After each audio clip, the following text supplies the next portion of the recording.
Alors, comme le tabac a augmenté un peu, j'ai voulu arrêter de fumer. Alors, je m'étais mis un timbre, vous savez, un patch. Vous voyez?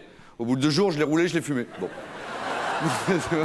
Après, j'ai pris des médicaments. Je prenais du Sexotron et du Suframide en suppositoire effervescent. Ça m'a remonté un peu la pêche. Et puis après, je suis parti en vacances. Parce que les vacances, ça détend un petit peu. Je mangeais beaucoup. Le truc que je préférais, c'est les mélocos. Vous avez déjà goûté les mélocos? Les mélocos. Les mélocos, les plats du coin. Un mélocal, des mélocos. Vous parlez un peu le français, là? Attends, excusez-moi. Vous parlez un peu le français ou vous parlez que le sébastianais? C'est la langue du music hall. Bon, on va faire un test de vocabulaire, comme ça sera plus simple, tout le monde va pouvoir participer. C'est un test avec un journal, je voulais prendre le journal Le Monde, mais il faut 1 mois par jour pour le lire. Ceux qui ricanent, c'est les abonnés, comme lui, mine de rien. Il a une pile comme ça dans les toilettes, il regarde la télé quand même. Hein. Alors j'ai pris le journal L'Équipe, vous voyez, le journal des gens tout seuls. Ah, il y a un malaise, j'aime bien ça. Hein. Ça s'appelle un bide dans un spectacle, je suis habitué. Hein. Le premier bide, je l'ai pris dans le ventre de ma mère. J'ai tiré sur le cordon, ça s'est ouvert, j'étais à poil, tout le monde m'a regardé. Le tout, c'est d'assumer, c'est comme eux, faut rigoler. Bon, alors on va faire un jeu. Je vais lire un article sur le Viagra. Vous essayez d'utiliser les mots qu'a utilisé le journaliste. C'est un jeu que vous pouvez faire chez vous aussi. C'est vachement bien, d'ailleurs. La décision était attendue avec... Lancez-vous. Non, pas impatience, fébrilité. C'est comme de l'impatience, mais t'as de la fièvre. Tu transpires, tu mouilles sous la couette parce que ta nana... Non. La Commission européenne a mis sur le marché la pilule anti... Lancez-vous, enfin pas du balcon, parce que ça peut faire mal en bas. Le Viagra, la pilule anti... Anti-pan, il y a des garagistes là-bas, c'est bien. Hein. L'autre jour, on m'a dit anti-calcaire. Chérie, prends ton calgon avant de t'endormir, ça peut se boucher. On m'a dit en petite boîte, j'avais pas compris non plus. En petite boîte, une petite boîte. Bah oui, en petite boîte. Ça va, c'est clair.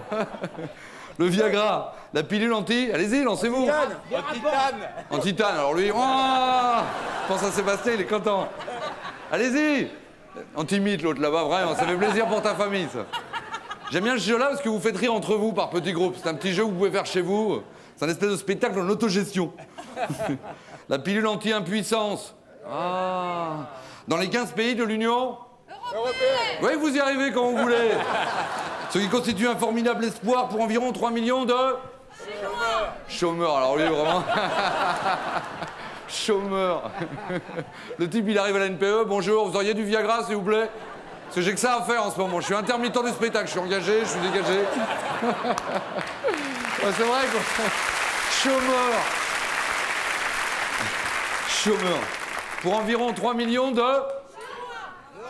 Ah, ça commence à se défouler, là. 3 millions de... Chinois, c'est pas mal. Ouais, je vous donne la réponse. Pour environ 3 253 000... Français, il y avait un piège, là. À la sexualité? Débordante. Débordante. Alors lui, une sexualité débordante. Il passe plus la porte, il arrose le plafond, il en fout partout, il reprend du Viagra, t'imagines? Déficiente. Non, c'est presque ça. Comme quoi les journalistes, des fois, ils écrivent des conneries. Ils écrivent la sexualité vacillante. Vous savez ce que ça veut dire, vacillant? Je me suis renseigné, ça veut dire qui va tomber. Bonjour, monsieur le médecin, pouf, oh pardon. Sexualité vacillante. Le mode d'emploi... Le mode d'emploi insiste en... Hein? Le mode d'emploi insiste en... Je vous aide. En outre. En outre, ça veut dire en plus, mais sans les postillons. Tu ravales, c'est en outre. Tu serres les fesses, tu te fais, t'arrives, tu fais... En outre.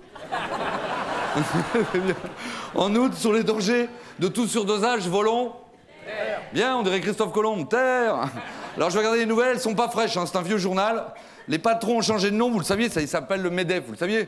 Ça veut dire, même en dormant, enrichis ta famille. Moi, je rigole. Oh. Faut pas confondre avec l'AMNEF. Ça veut dire, même nous, on envoyait du fric. L'homme qui avait 3 bras s'est noyé là où il n'avait pas pied. Bizarre, c'est quand même curieux, ça. Hein. N'en dites rien, il y en a qui n'ont rien vu encore. Hein. Il y a toutes les filles qui sont devant, qui sont là. Mais comment il fait pour tenir son journal? Ben, je vous regarde, mesdemoiselles. Non, je vais arrêter parce qu'après... De toute façon... C'est vrai que des fois, mieux vaut ne rien dire et passer pour un con que de l'ouvrir et ne laisser aucun doute à ce sujet. Ah oui, monsieur Parking. Monsieur Gustave Parking.